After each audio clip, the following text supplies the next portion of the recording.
আমরা নারীর মর্যাদা নিয়ে কথা বলি, নারীর অধিকার নিয়ে কথা বলি, কিন্তু বছর ঘুরে দিনটি যখন চলে যায় তখন যেন আমাদের মাঝ থেকে আবারও নারীর অবস্থান থেকে আমরা নারীর মর্যাদাজনক অবস্থান, নারীর যথার্থ প্রতিস্থাপন সমাজে, সেগুলো যেন আমরা ভুলে যাই। আজকে আমরা যে বিষয়টি আলোচনায় আনবো সেটা হচ্ছে মর্যাদা, নারীর মর্যাদা। আসলে নারীর মর্যাদা বলতে আমরা কি বুঝবো?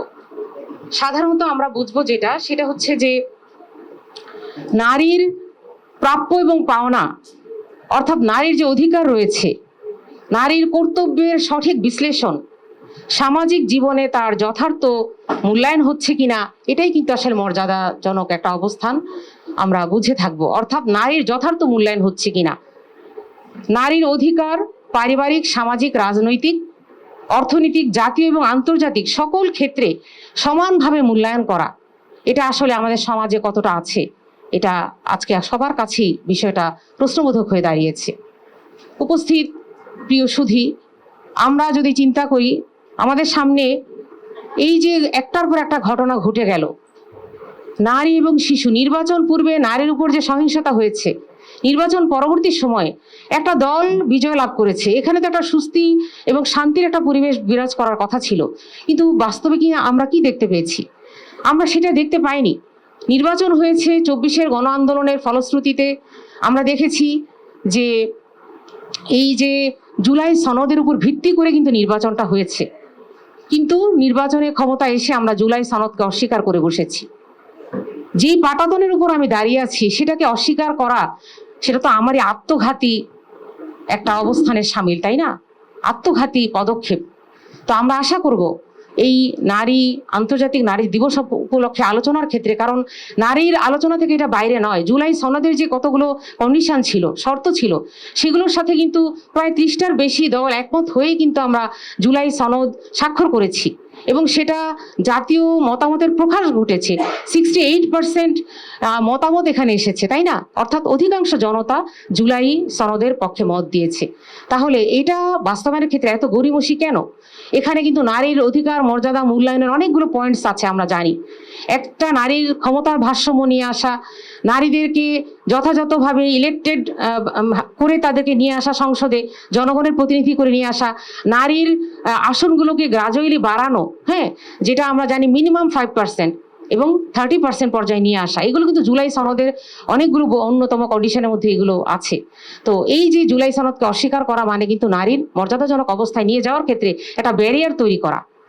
উপস্থিত প্রিয় সুধী এবং সাংবাদিক ভাইয়েরা, যে বিষয়টা বলা দরকার সেটা হচ্ছে যে নারীর যে অবস্থান আজকের সমাজে, নারীর মর্যাদা তো দূরের কথা, নারীর যে সিকিউরিটি, নারী যে সোশ্যাল সিকিউরিটি, নিরাপত্তা পাওয়ার অধিকার, এটা আমাদের জানি এভরি সিটিজেন আর ইকুয়াল বিফোর ল আমাদের কনস্টিটিউশনে আছে। প্রত্যেক নারী এবং পুরুষ সমাজে যা সিটিজেন আছে তাদের সবার কিন্তু নিরাপত্তা পাওয়ার অধিকার আছে, আইনগত তাদের পদক্ষেপ নেওয়ার অধিকার আছে। আমরা নির্বাচন পূর্ববর্তী এবং নির্বাচন পরবর্তী অবস্থানগুলো আমরা দেখতে পাচ্ছি যে নির্বাচনের পূর্বে আমরা দেখেছি যারা নমিনি হিসেবে দাঁড়িয়েছে তাদের উপর পর্যন্ত ফিজিক্যাল আঘাত করা হয়েছে প্রকাশ্য রাজপথে।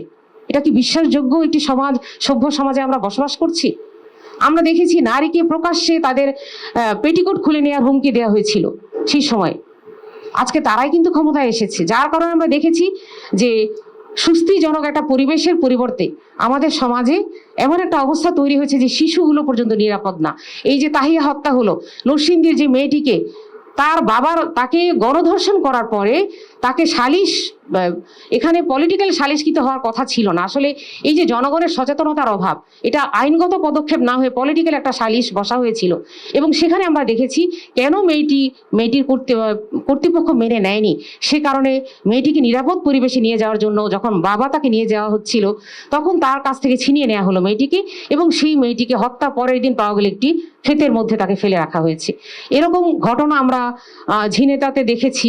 সেম ঘটনা দাদিকে কি করেছে, দাদিকে হত্যা করে মেয়েটিকে ছিনিয়ে নিয়ে গণধর্ষণ করে তাকে মৃত হিসেবে ফেলে রাখা হয়েছে।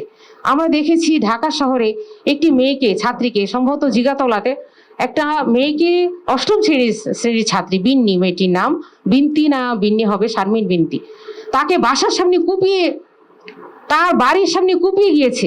এটা কি কোনো সভ্য সমাজের কথা? তাহলে আমি কি আমার বাড়ির মধ্যে, বাড়ির সামনে, আমার দূরে যাওয়া তো দূরের কথা, সেখানে কিন্তু নিরাপত্তা নেই। তাহলে নারীর মর্যাদা কোথায়? অথচ আমরা জানি নারীর মর্যাদা, নারীর অধিকার প্রতিষ্ঠার জন্য এই যে সংগ্রাম চলেছে, নারী অধিকার আন্দোলন আমরা দেখেছি 1857 থেকে শুরু হয়েছে।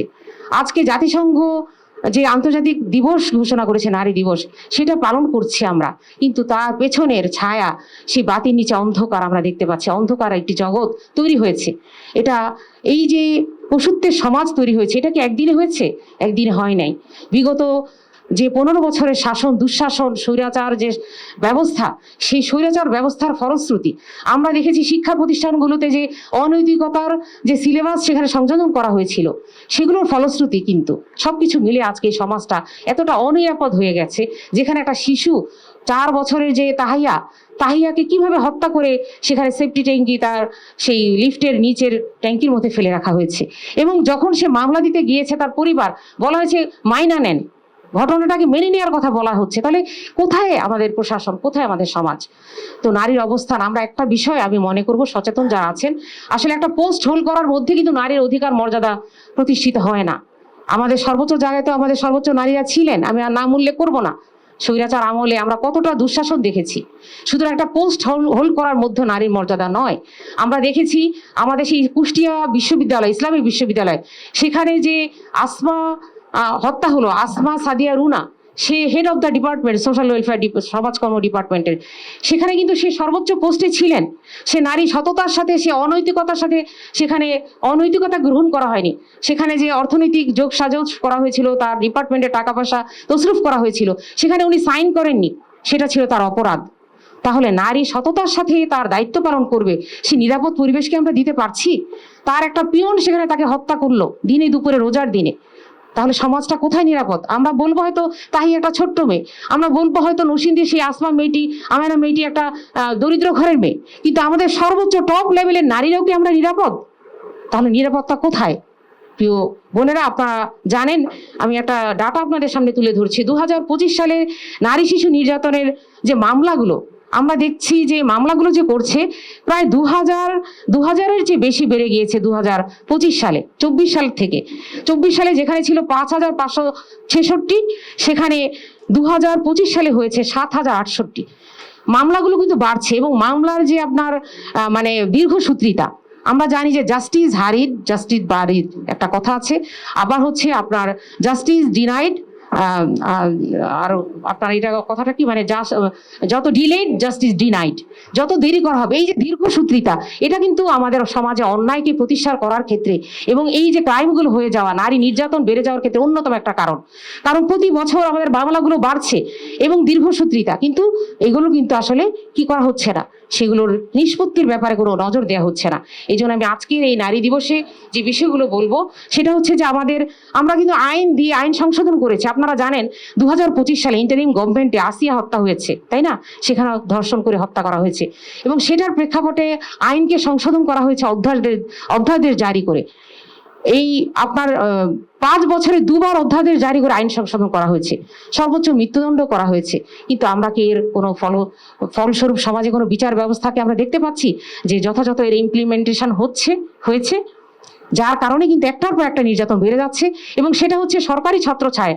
দুঃখজনক বিষয় হচ্ছে এটা, যেটা দলীয় যখন পরিচয় পেয়ে যাচ্ছে, তখন তারা পার পেয়ে যাচ্ছে আইনের ফাঁকফোকর দিয়ে। এজন্য আমি আজকে বলবো যে আমাদের সমাজ সচেতনতা দরকার। শুধুমাত্র রাষ্ট্রীয়, অবশ্যই শুধু এককভাবে নারীদের পক্ষে সোচ্চার হয়ে এই প্রতিরোধ করা সম্ভব নয়, তবে আমাদের নারী সমাজকে সচেতন হতে হবে। আজকে আন্তর্জাতিক এই নারী দিবসে আমাদের সবার একটা শপথ হতে হবে, আমরা নিজেরাই শুধু সচেতন হব না, আমাদের সমাজকে সচেতন করব, সমাজকে আলোকিত করব। আমরা জানি আল্লাহ রাসূল ছিলেন সিরাজুম মুনিরা, এমন একটা আলো যেটা হাজারো লাখো কোটি আলোকে প্রজ্বলিত করবে, আলো তৈরি করবে। ঠিক তেমনি আমাদের নারীদেরকে আলো স্বরূপ আমরা সমাজকে যেন আলোকিত করতে পারি, আমাদের ভূমিকাটা সেটা হওয়া দরকার। দ্বিতীয়ত হচ্ছে পলিটিক্যাল পার্টিসগুলোকে সবাইকে সচেতন হতে হবে নারীদের ব্যাপারে, নারীদের মর্যাদা প্রতিষ্ঠা। আসলে দেখেন, নারীর কর্মক্ষেত্রে কিন্তু কোনো ডিফারেন্স করা হয়নি। আল্লাহ রাব্বুল আলামিন নারীকে বলেছেন যে সকল ক্ষেত্রে সে সমান অধিকার ভোগ করতে পারবে, তার কর্মক্ষেত্রে তাকে কোনো লিমিটেশন বা ব্যারিয়ার দেওয়া হয়নি, এবং নারীকে মর্যাদার দিক থেকে 3 গুণ বেশি দেওয়া হয়েছে। সমাজে কিন্তু একটা ভুল রং একটা কনসেপশন প্রচলিত আছে, তাই না? যে নারী পর্দা করবে, তা সে ঘরে বসে থাকবে। নারীর পর্দা তো এই জন্যই যে নারী সর্বক্ষেত্রে সমান ভূমিকা পালন করবে, সে প্রয়োজনে সব ক্ষেত্রে সে বিচরণ করবে। এই জন্যই কিন্তু পর্দা। পর্দা মানে সে ঘরে বন্দি থাকা নয়, কিন্তু সমাজে আমাদের এটা মিস রিপ্রেজেন্টেশন হচ্ছে এবং মিস ইমপ্লিমেন্টেশন হচ্ছে। আর আরেকটা বিষয় আমি বলবো, সেটা হলো যে মর্যাদার দিক থেকে নারীকে 3 গুণ বেশি দেওয়া হয়েছে। আল্লাহ রাব্বুল আলামিন সূরা আহকাফে বলেছেন 15 নম্বর আয়াতে, ওয়াসফাইনাল ইনসানা বিওয়ালিদাইহি ইহসানা হামালাতহু উম্মুহু কুরহা ওয়া দাআতহু কুরহা ওয়া হামলুহু ফিসালুহু সালাসুনা শাহরা। এখানে 3টা বিষয় নারীর জন্য মর্যাদার বিষয় বলে দেওয়া হয়েছে, যে একজন নারী, তোমরা নারী এবং মা বাবাকে তোমরা সম্মান করো, যে মানব জাতিকে উদ্দেশ্য করে আল্লাহ বলেছেন। প্রথমত হচ্ছে কেন একজন মা তোমাকে গর্ভে ধারণ করে, দ্বিতীয়ত হচ্ছে সে প্রসব বেদনা সহ্য করে প্রসব করে, তৃতীয়ত হচ্ছে সে দুধ পান করায় 30 মাস। তাহলে নারীর মর্যাদা কিন্তু এই 3 গুণ হয়েছে এই জন্য। কিন্তু কর্মক্ষেত্রে কিন্তু কোনো ব্যারিয়ার নেই। এটা আমাদের, আমি মনে করি আজকে এই আলোচনা সভায় আমাদের সবার মধ্যে এই একটা কনফিউশন দূর করা উচিত, যে নারী সব ক্ষেত্রে সমান ভূমিকা রাখতে পারবে, তবে নারীর সিকিউরিটি রাষ্ট্র নিশ্চিত করবে। এটা তার ফান্ডামেন্টাল রাইটস, এটা তার কনস্টিটিউশনাল রাইটস। এটা আমাদের অবশ্যই খেয়াল করতে হবে। এবং আমি বলবো সরকারের পক্ষ থেকে এই বিষয়ে দ্রুত বিচার ট্রাইব্যুনাল গঠন করে প্রত্যেকটা শাস্তি যদি নিশ্চিত করা হয়, তাহলে অবশ্যই ক্রাইম অপরাধ কমে যাবে। আমরা অন্যান্য মিডল ইস্টগুলোতে কেন আমরা দেখি না যে সেখানে পরপর এই ধর্ষণ হচ্ছে?